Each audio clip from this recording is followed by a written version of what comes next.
Depending on who you ask, they'll tell you I'm a legend. From YO to the Veil to the Mongo spot on Creston. Always been 1,000, never ever been a lame. Lay a nigga down for these 3 letters on my chain. Peace, y'all. We're shaking with it, man. You already know how it's going down. You know what it is and you know who it is, man. This is your dog, Hood and all that. And you are now tuned into a brand new episode of the Tales from the Hood vlog series, man. Stop what you're doing right now. Follow my new Instagram account at RealJHood_. And check it. I just like to take the time out to personally thank each and every one of you guys who have donated to the channel thus far. I definitely appreciate you and I salute you. And thanks for rocking with the kid. You hear me?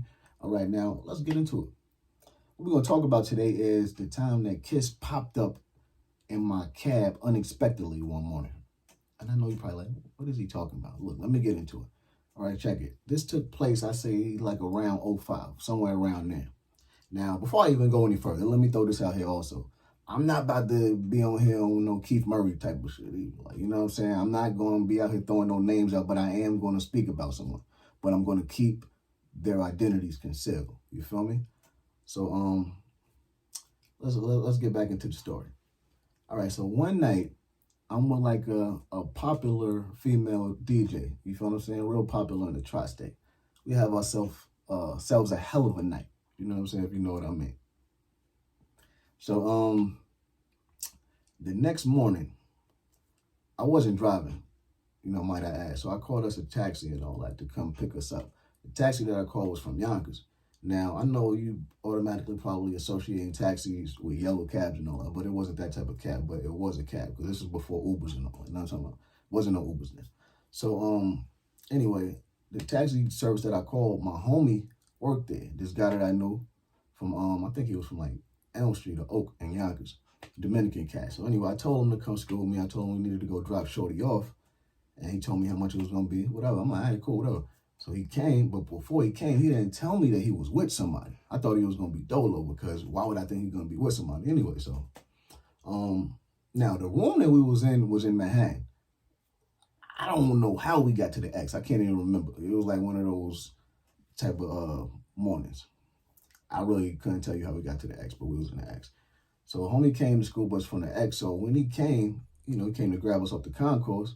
So I get in the back. She go to the other side of the car to open the door. So as soon as I open the door, I look to the passenger side in the front seat. And guess who I see? This nigga Kiss turning around looking at me like, I'm like, oh man, Shorty looked. She looked at him. He looked at her. She looked at me. I'm like, she get in the back seat. Whole time, her head down, just like, man, she's feeling shame. Like, you know what I mean? I'm like, damn, it wasn't even like that because I ain't know son was even going to show up with homie. You feel what I'm saying? Like, but I know how it looked. It probably looked like I done told this nigga to come scoop me and I done told him what happened with me and her, and that wasn't even the case. Like, on God, that wasn't it. But I know that she felt that way. So, as we driving, going to go drop her off, homie that's driving, he looking at me through the mirror. We make eye contact. I'm like, hit him with one of those. After we drop Shorty off, you know, Kiss like, yo, son, you hit? You hit? I'm like, come on now, man.